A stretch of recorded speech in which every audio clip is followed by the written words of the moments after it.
അയലത്തെ വീട്ടിൽ നിന്നേ ഒരു കഷ്ണം വരിക്കച്ചക്ക പഴുത്തത് കിട്ടിയിട്ടുണ്ട്. ചുമ്മാ ചുള പറിച്ചിട്ട് കഴിച്ചു കഴിഞ്ഞാൽ തീരുന്ന വഴി അറിയത്തില്ല. അങ്ങനെ തിന്നാന്ന് വിചാരിച്ചാലും പിന്നീട് വിചാരിച്ച ചക്കയപ്പം ഉണ്ടാക്കിയാൽ എന്താന്ന്.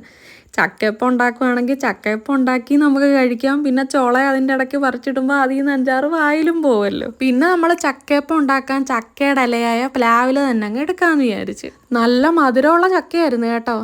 വരിക്കച്ചക്കയുടെ ഇങ്ങനെ കണ്ടൊരു പാട്ടില്ലേ, ഏത് പാട്ടാന്ന് ഓർമ്മയില്ല. ഇപ്പം ഇങ്ങനെ തന്നെ ആണോ പാട്ടെന്നുള്ളതിലല്ലല്ലോ കാര്യം. അപ്പം അങ്ങനെയൊക്കെ പറഞ്ഞ് ചുള പറിച്ചപ്പം മനസ്സറിയാതെ കുറേ അങ്ങ് വായിപ്പോയി.